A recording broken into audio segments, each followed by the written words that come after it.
जब उनकी कृपा होती है ना तो अंधे को भी दिखाई देने लग जाता है, लंगड़ा भी दौड़ने लग जाता है ना। जब उनकी कृपा होती है ना तो गिरा से गिरा व्यक्ति भी ना बहुत ऊंचे पद को प्राप्त करता है।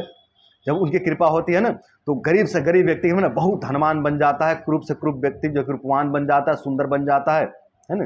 एकदम मंद बुद्धि व्यक्ति भी बहुत बुद्धिमान बन जाता है, बहुत ज्ञानी बन जाता है, बहुत विद्वान बन जाता है जब उनकी कृपा होती है। तो मेरे भाई, आप भगवान नहीं हो, आप परमात्मा नहीं हो जो इस तरह का जो कि कमेंट कर रहे हो। और इस तरह का नकारात्मक कमेंट तो करना ही नहीं चाहिए मेरे भाई।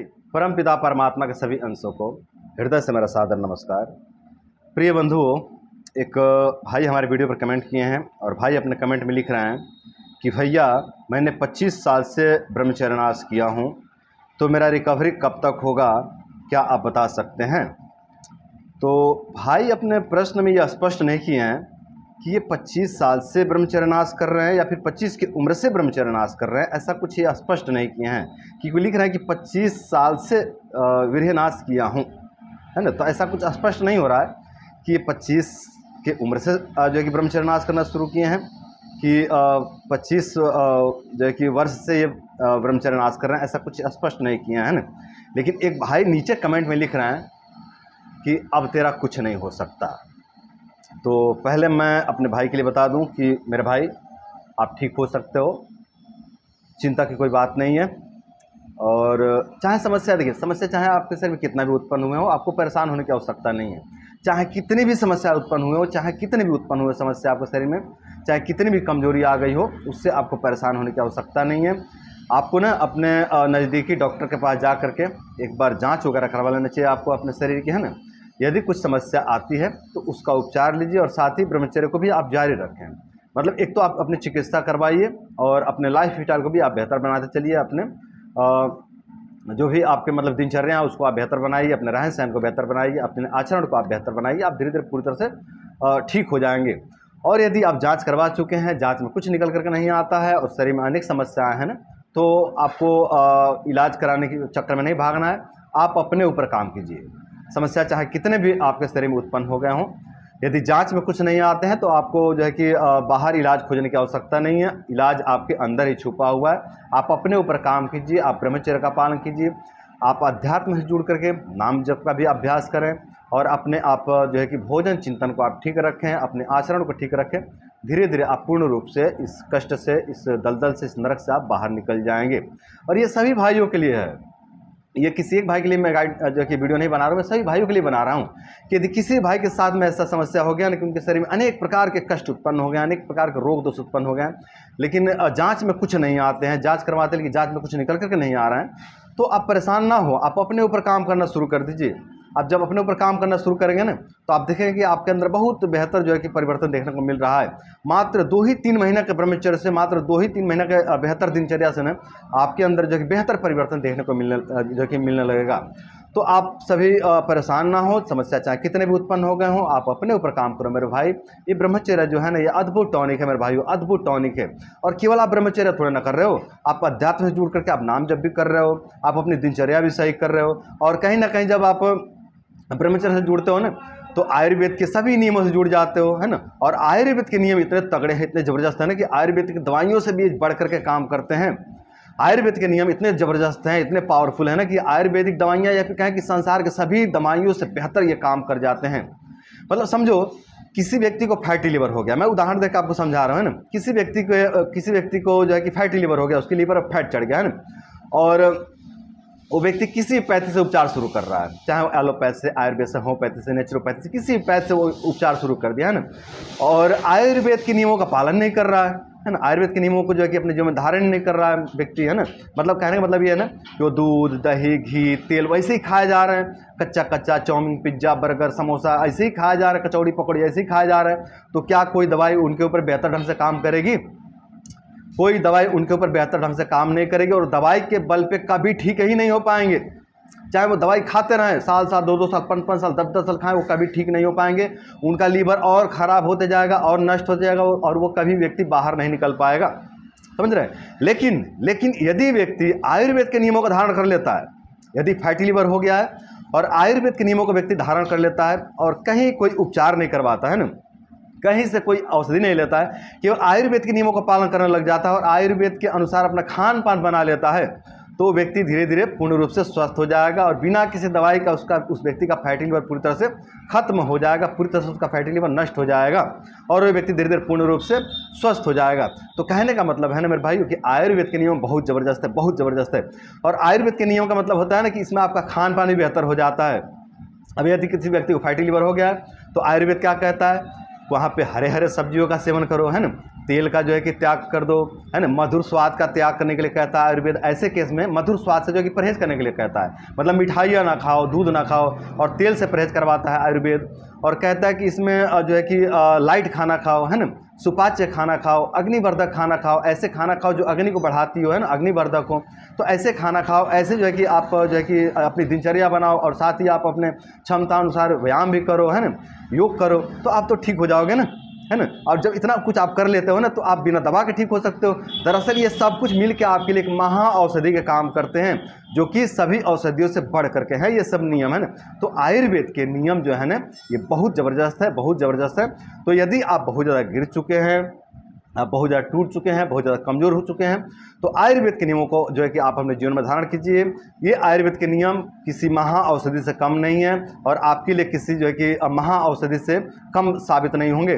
तो आप जो है कि आयुर्वेद के नियमों को जो है कि अपने जीवन में धारण करके आप जो है कि धीरे धीरे पूर्ण रूप से अपने इन रोग दोष समस्याओं को दूर कर सकते हैं। आपको परेशान होने की आवश्यकता नहीं है और किसी भी भाई को परेशान होने की आवश्यकता नहीं है, ठीक है। तो ये तो रहा मेरे भाई के लिए उत्तर, है ना। और हाँ देखो, भाई एक प्रश्न करें कि मैं कब तक रिकवर हो पाऊंगा, है ना, क्या आप बता सकते हैं? तो देखो मेरे भाई, आप 1 से 1.5 साल अपने ऊपर काम कर लीजिए, है ना। 1 से 1.5 साल तक आप अध्यात्म से जुड़ करके चलें, आप जो कि नाम जप करें, आप ब्रह्मचर्य का पालन करें, आप अपने क्षमता अनुसार योग व्यायाम करें, है ना। मतलब कुल मिलाकर के बात यह है ना कि आप अपने ऊपर काम करें, अपने रहन सहन पे, अपने लाइफ स्टाइल पे आप काम करें। 1 से 1.5 साल तक आप इससे पूरी तरह से बाहर निकल जाएंगे, आपको परेशान नहीं होना है और किसी भाई को परेशान नहीं होना है। आप सभी 1 से 1.5 साल तक अपने ऊपर काम कीजिए मेरे भाई, अद्भुत परिवर्तन देखने को मिलेगा आपको अपने जीवन में।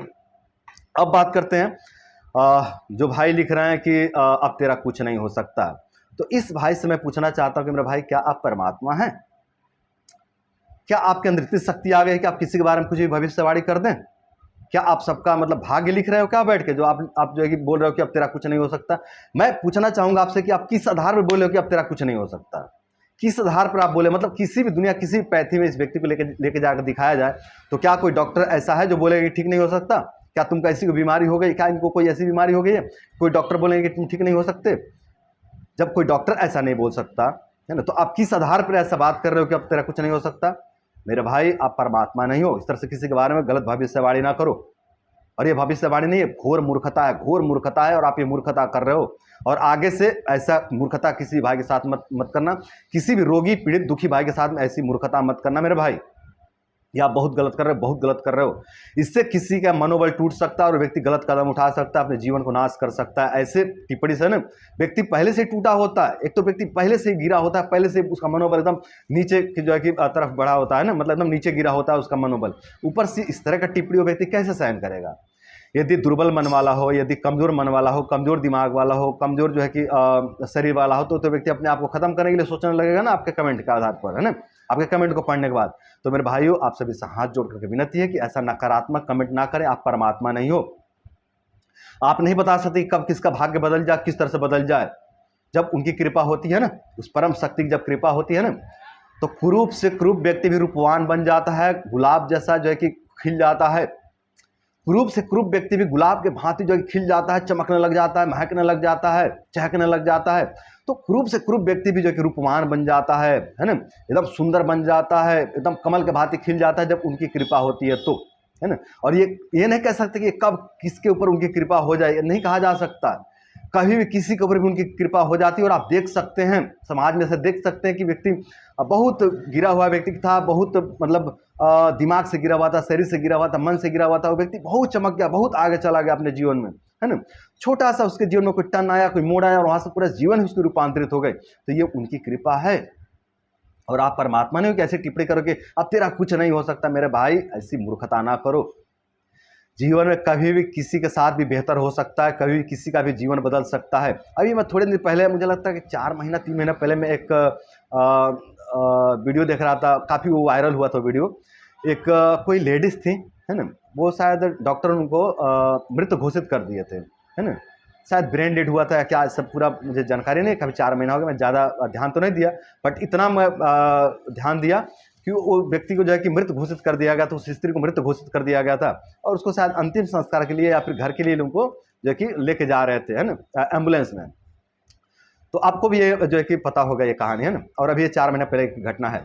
तो घर या जो है कि शमशान घाट जाते हुए ना एक ब्रेकर पड़ा, है ना, और ब्रेकर पर जब गाड़ी चढ़ी ना तो झटका लगा गाड़ी को, और जब झटका लगा ना तो वो स्त्री जाग गई, मतलब उठ गई, उठ के बैठ गई, है ना, मतलब वो जीवित हो गई। तो मेरे भाई, आप परमात्मा नहीं हो, इस तरह का कमेंट आप ना करो। जीवन में कभी भी किसी के साथ भी बेहतर हो सकता है, कभी भी किसी का भी जीवन बदल सकता है। जब उनकी कृपा होती है ना तो अंधे को भी दिखाई देने लग जाता है, लंगड़ा भी दौड़ने लग जाता है ना। जब उनकी कृपा होती है ना तो गिरा से गिरा व्यक्ति भी ना बहुत ऊंचे पद को प्राप्त करता है। जब उनकी कृपा होती है ना तो गरीब से गरीब व्यक्ति में ना बहुत धनवान बन जाता है, क्रूप से क्रूप व्यक्ति जो रूपवान बन जाता है, सुंदर बन जाता है ना। एकदम मंद बुद्धि व्यक्ति भी बहुत बुद्धिमान बन जाता है, बहुत ज्ञानी बन जाता है, बहुत विद्वान बन जाता है जब उनकी कृपा होती है। तो मेरे भाई, आप भगवान नहीं हो, आप परमात्मा नहीं हो जो इस तरह का जगह कमेंट कर रहे हो। और इस तरह का नकारात्मक कमेंट तो करना ही नहीं चाहिए मेरे भाई। यदि कोई व्यक्ति दुखी है, पीड़ित है, तो उसकी यदि आप पीड़ा दूर नहीं कर सकते ना तो इस तरह से राक्षसीपन वाला व्यवहार तो ना करो। ये राक्षसी व्यवहार है, किसी के मनोबल को तोड़ना, किसी के हिम्मत को तोड़ देना, ये मतलब मूर्खता है, दुष्टता है और राक्षसीपन है। आप किसी के जीवन के साथ मजाक कर रहे हो, उसका मनोबल बढ़ाओ, उसको जो है कि उत्साह दो, उसको मनोबल बढ़ाओ ताकि वो जल्दी से जल्दी से निकल सके, है ना। और उसको जो है कि सही रास्ता बताओ, हो सके तो कोई अच्छा चिकित्सक का जो है कि पता बता दो उसको, ताकि वहाँ जाकर के उपचार ले सके, है ना। यदि आपके गांव में भी कोई ऐसे व्यक्ति पीड़ित रहा हो जो बहुत पीड़ित था, बहुत कमज़ोर हो गया था, फिर उसको कोई डॉक्टर मिल गया और वो मदद कर दिए, तो ऐसे किसी डॉक्टर के बारे में बता दो उनको कि हाँ मेरे गांव में ऐसा हुआ था, आप वहाँ पे जाके इलाज ले लो, आप ठीक हो जाओगे, है ना। या फिर आप उसको कुछ उपाय बताओ कि भाई आप खान पान में ये सुधार करो, आप रहन सहन में सुधार करो, आप गलत खान पान ना खाओ, आप ब्रह्मचर्य नाश ना करो, है ना, आप अपने जो है कि आचरण को अच्छे बनाओ, आप ठीक हो जाओ। तो इस तरह से आपको राय देना चाहिए, इस तरह से आपको जो है कि उसको हिम्मत देना चाहिए, उसको बल देना चाहिए, उसको शक्ति देना चाहिए, उसकी जीवनी शक्ति बढ़ाना चाहिए, ना कि ऐसी टिप्पणी करके उसका जीवनी शक्ति ही नष्ट हो जाए। ऐसा टिप्पणी नहीं करना चाहिए, है ना। और आप परमात्मा नहीं जो आपको इससे टिप्पणी करने का अधिकार है, ये अधिकार आपको नहीं देता है कोई। या ये अधिकार आपको कौन दे दिया, किसने दिया आपको ये अधिकार कि मतलब आप किसी के मनोबल को तोड़ सको। गलत बात है ये, किसी का भी मनोबल नहीं तोड़ना चाहिए। और जब मैंने बताया ना कि जब उनकी कृपा होती है ना तो क्रूप से क्रूप व्यक्ति भी रूपवान बनता है। और यहाँ देखा गया है, केवल कहने और लिखने की और या फिर बोलने की बातें नहीं है ना, ये देखा गया। आप ही अपने समाज में देख लीजिए, अपने आपके गांव में कई लोग मिल जाएंगे जो बहुत खराब थे, एक समय बहुत खराब थे, बहुत कमजोर थे, बहुत रोगी थे, है ना, और बहुत थोड़े से दवाइयों पर जो उनका जीवन पूरी तरह से रूपांतरित हो गया, है ना। या फिर एक इंजेक्शन पे उनका जीवन पूरी तरह बदल गया, या फिर एक जो है कि डिब्बी दवाई लेकर खाए और जो है कि बहुत जो है कि जीवन बेहतर हो गया। एक भाई आए थे हमारे यहाँ, बता रहे थे कि भैया हमारे गांव में ना एक हमारे पड़ोसी थे जो टाइफाइड से मर रहे थे, और टाइफाइड के कारण एकदम पूरा शरीर उनका खराब हो गया था, बहुत इलाज करवाए थे, बहुत इलाज करवाए थे, बहुत भाग दौड़ की, लेकिन कहीं से कोई सफलता नहीं मिली, बहुत उपचार करवा को थक गए थे व्यक्ति। लेकिन किसी ने उनको बता दिया महासुदर्शन चूर्ण के बारे में, है ना, और वो महासुदर्शन चूर्ण ला करके खाया और उनका जीवन पूरी तरह से रूपांतरित हो गया, पूरी तरह से उनका जीवन ही बदल गया महासुदर्शन चूर्ण के कारण। तो मेरे भाई, कहीं कहीं ना छोटे छोटे उपाय, छोटे छोटे दवाइयाँ ना जीवन को पूरी तरह से जो कि बेहतर बना देती है, पूरी तरह से विकसित कर देती है, पूरी तरह से रूपांतरित कर देती है जीवन को।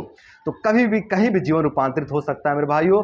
इसलिए आप लोग धैर्य भी रखें। मैं आप सभी को गाइड करने के लिए भी बातें बोल रहा हूँ, आप सभी को मोटिवेट करने के लिए भी बातें बोल रहा हूँ कि जीवन में कभी भी जो है कि एक बेहतर जो है कि मोड़ आ सकता है, एक बेहतर जो है कि परिवर्तन आ सकता है। तो आप सभी को परेशान होने की आवश्यकता नहीं है।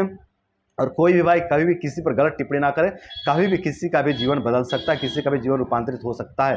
ये जो मैं बताया ना अभी कि एक जो है कि जो है कि वो महासुदर्शन चूर्ण से जीवन बदल गया था, वहाँ पे वो व्यक्ति का स्थिति ये था कि अब कुछ दिन में व्यक्ति खत्म हो जाएगा, ऐसी स्थिति बनी हुई थी। और वो व्यक्ति महासुदर्शन चूर्ण से पूरी तरह से रूपांतरित हो गया उसका जीवन, है ना, और पूरा शरीर बेहतर हो गया, शरीर सुंदर हो गया, चेहरा सुंदर हो गया, पेट सही हो गया, है ना, और शरीर में ताकत आ गई, शक्ति आ गई, सब बढ़िया हो गया। तो मेरे भाइयों, आयुर्वेद की छोटी छोटी दवाइयाँ ना बहुत बहुत बहुत जो है कि चमत्कार कर देती हैं। आयुर्वेद के छोटे छोटे नियम जो है कि बहुत चमत्कार कर जाते हैं ना। तो आयुर्वेद के नियम भी कम नहीं है, आयुर्वेद की औषधि भी कम नहीं है। ये कहीं कहीं पर ना इतना ज़बरदस्त काम करती है ना कि मतलब व्यक्ति के जीवन को पूर्ण रूप से रूपांतरित करके रख देती हैं। तो मेरे भाइयों, मेरे बंधुओं, हिम्मत नहीं हारनी चाहिए, प्रयास करते रहना चाहिए और निरंतर जो है कि प्रयास करते रहना चाहिए, कोशिश करते रहना चाहिए। कोशिश करने वाले कभी हार नहीं होती है, इतना भी जो है कि ध्यान में रखना चाहिए, है ना। तो आप सभी कोशिश कर रहे हैं, आप सभी प्रयासरत है, इस तरह से आप सभी प्रयासरत रहिए, है ना। और अपने ऊपर काम करते रहिए, आपका जीवन भी एक दिन जरूर बदलेगा। और मैं इसीलिए तो मैं कहता हूँ कि आप सभी अध्यात्म से जुड़ें। अध्यात्म से जुड़ने के बाद में उनकी कृपा जल्दी हो जाती है ना। और अध्यात्म से जुड़ने के बाद ना अपने पाप कर्म भी क्षय होने लग जाते हैं। जो पूर्व जीवन के पाप कर्म है या फिर जो इस जीवन में जो पाप कर्म हो गए हैं, इनका जो है कि क्षय होने लग जाता है। ये जो है इनका पाप कर्मों का नाश होने लग जाता है। और पाप कर्म का नाश होने से भी ना जो है कि जीवन बेहतर बनता है। जब पाप कर्म का क्षय होता है ना तो पुण्य कर्म उदय हो जाते हैं। और जब पुण्य कर्म उदय होते हैं ना तो शरीर, दिमाग, चेहरा, स्वास्थ्य सब कुछ बेहतर बनने लग जाता है। तो मेरे भाइयों, मेरे बंधुओं, कोई भी भाई निराश ना हो, कोई भी भाई, कोई भी मित्र जो कि परेशान ना हो। आप सभी अपने ऊपर काम कीजिए, अपने दिनचर्या को आप बेहतर रखिए, अपने भोजन चिंतन को बेहतर रखिए, ब्रह्मचर्य का पालन कीजिए, अपने क्षमता अनुसार आप योग व्यायाम भी कीजिए। आपका जीवन धीरे धीरे पूरी तरह से रूपांतरित हो जाएगा। आयुर्वेद के इन नियमों को आप हल्के में नहीं ले सकते। आयुर्वेद के जो नियम है ना, ये जो छोटे छोटे नियम है ना, ये बहुत महत्वपूर्ण है, बहुत महत्वपूर्ण है। और ये नियम ना किसी व्यक्ति के जीवन को रूपांतरित कर सकता है। जो व्यक्ति स्वस्थ है वही व्यक्ति यदि इन नियमों का धारण करे ना तो और भी ज़्यादा स्वस्थ हो सकता है, और भी ज़्यादा उन्नति को प्राप्त हो सकता है। और जो व्यक्ति बीमार या फिर कमज़ोर है, वो व्यक्ति यदि इन नियमों को धारण करता है अपने जीवन में ना तो उस व्यक्ति का जीवन जो है कि बेहतर बनने लग जाता है, उसका कमजोरी बीमारी दूर होने लग जाते हैं। तो कोई भी भाई परेशान ना हो, आप सभी अपने ऊपर काम करें, आपको बेहतर जो है कि परिवर्तन देखने को मिलेगा और धीरे धीरे आपका पूरा जीवन रूपांतरित हो जाएगा, पूरा आपका जीवन ही बदल जाएगा। तो मेरे भाइयों, मेरे बंधुओं, आज की वीडियो बस इतना ही। आशा करते हैं कि इस वीडियो से आप सभी को बहुत कुछ सीखने को मिला होगा, बहुत कुछ समझने को मिला होगा और बहुत सारा मोटिवेशन भी मिला होगा। और इस वीडियो से सीख लेकर के, समझ लेकर के और मोटिवेशन लेकर के आप सभी ब्रह्मचर्य का पालन करेंगे और अपने जो है कि अपने शरीर पर काम करेंगे, अपने मन पर काम करेंगे और अपने शरीर पर, अपने मन पर काम करके और ब्रह्मचर्य का पालन करके आप सभी अपने जीवन को सुंदर, सरल एवं सफल बनाएंगे। तो मेरे भाइयों, मेरे बंधुओं, आज की वीडियो बस इतना ही। नमस्कार।